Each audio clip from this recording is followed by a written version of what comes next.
E aí, pessoal, e seguimos com a repercussão, forte repercussão ainda do enfrentamento do Grêmio contra o Flamengo, que deixou também algumas dificuldades para o time do Grêmio que segue no Campeonato Brasileiro e que tem neste final de semana, além do enfrentamento contra o Curitiba, o olho na final da Libertadores. Não pela Libertadores, mas para saber as datas do Grêmio na Copa do Brasil contra o Palmeiras, passa obrigatoriamente pelo jogo da Libertadores. Nós vamos falar muito sobre isso a partir de agora. César Cidade Dias, falando de Grêmio aqui no YouTube, papo de gremista para gremista. Lembrando que a oportunidade está aqui no primeiro comentário deste vídeo. Você tem o passo a passo do trabalho home office, uma grande oportunidade para se conseguir mais de R$4.000 de renda extra ou renda principal. É um trabalho sério e honesto e você vai ter ali, por um investimento de R$67, tudo sobre esse trabalho. Procure aqui, está no link, no primeiro comentário fixado aqui no nosso vídeo. Gente, o jogo deixou algumas cicatrizes. A gente sabe, tem discutido e a repercussão é gigantesca sobre algumas situações envolvendo o jogo do Grêmio contra o Flamengo. Mas tem algumas que são práticas.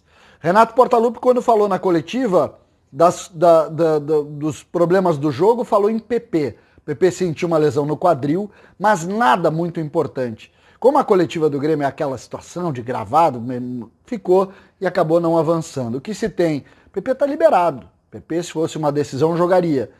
Sentiu algumas dores e foi, de alguma maneira, preservado ontem. Por outro lado, a gente vai e espera que ele volte ao time. Mas, no jogo contra o Curitiba, a informação que se tem, e se tinha antes do jogo contra o Flamengo, é que o Grêmio preserva os jogadores. Muitos deles. E aí alguns jogadores que já estão fora. Kahneman sofreu o terceiro amarelo e Matheus Henrique claramente pediu o terceiro amarelo lá no final, ali na saída do jogo, quando ele chuta uma bola, a bola parada ali para recomeço do jogo, lá quando o jogo já estava 4-2. Ou seja, pediu para não jogar e essa é a informação. O Grêmio vai com um time alternativo, com outros jogadores e um time reserva.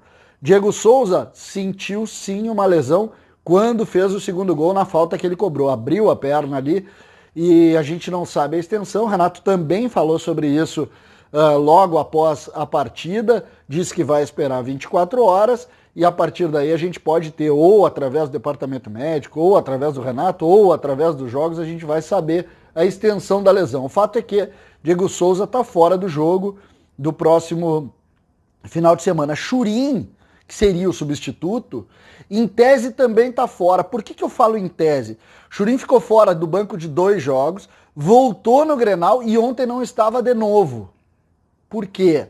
Será que ele sentiu de novo? Será que a gente acaba não sabendo? Então mais uma dúvida para o jogo sem Diego Souza, esse com certeza absoluta fora, a gente pode ter a presença do Churin a partir daí para poder projetar o que a gente pode projetar para o jogo então contra o Curitiba. Dentro da ideia ou da informação que nós temos uma equipe alternativa, nós teríamos Paulo Vitor, o Wanderson, lateral direito da transição, que assumiu vaga no profissional a partir da saída do Orejuela. Na zaga, o Grêmio tem David Braz e Paulo Miranda à disposição, poderia contar com eles. Na lateral esquerda, a volta de Bruno Cortez. O meio-campo, Darlan em tese, e algum outro volante ali para compor, até mesmo o Michael jogou algum tempo e tal, já está um pouco mais ambientado, não sei se o Renato vai utilizar, duvido que utilize desde o início, então teria Lucas Silva e Darlan, poderia se montar assim. No meio, tomara que dê mais chance para Pinares. O GPR tem mostrado muita dificuldade nas partidas, podia dar mais oportunidades para o Pinares por ali.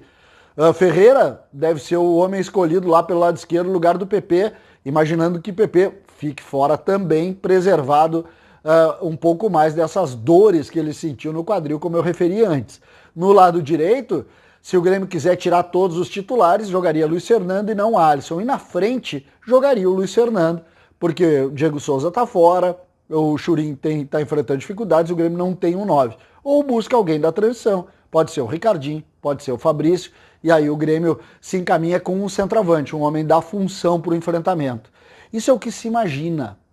Mas de fato a gente vai esperar ainda a movimentação do Grêmio para poder projetar o jogo contra o Curitiba. E eu vou insistir. O Grêmio precisa brigar pela vaga. Ontem ficou mais longe a vaga no G4.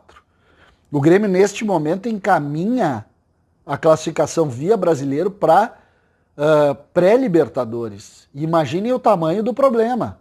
Se, por exemplo, o Palmeiras vencer a Libertadores, o Grêmio jogaria a final da Copa do Brasil em 28 e 3 de março. E a pré-Libertadores começaria, curiosamente, no mesmo dia. Ou seja, o Grêmio teria, através da Conmebol, um jogo começaria no dia 7, ou seja, não vai ter nem férias. Então, essa leitura a gente precisa fazer. E isso passa por um grande enfrentamento contra o Curitiba e nos próximos jogos.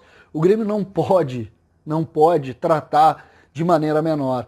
Já claramente vai poupar, visando a Copa do Brasil, o que é natural pelo tamanho da Copa do Brasil, mas ficou para trás no Brasileiro pela incompetência do Grêmio, e isso não adianta, isso é fato, a gente tem que discutir, infelizmente. Portanto, a tendência de time reserva, tendência de time totalmente alternativo. Esperamos fazer um grande jogo lá e voltar a vencer. O Grêmio precisa. Dos 12 que o Grêmio jogou contra os principais times deste Campeonato Brasileiro, o Grêmio fez 2 pontos. E isso cobra a conta ali na frente. Tomara que o Grêmio vença o Curitiba. César Cidade Dias falando de Grêmio aqui no YouTube.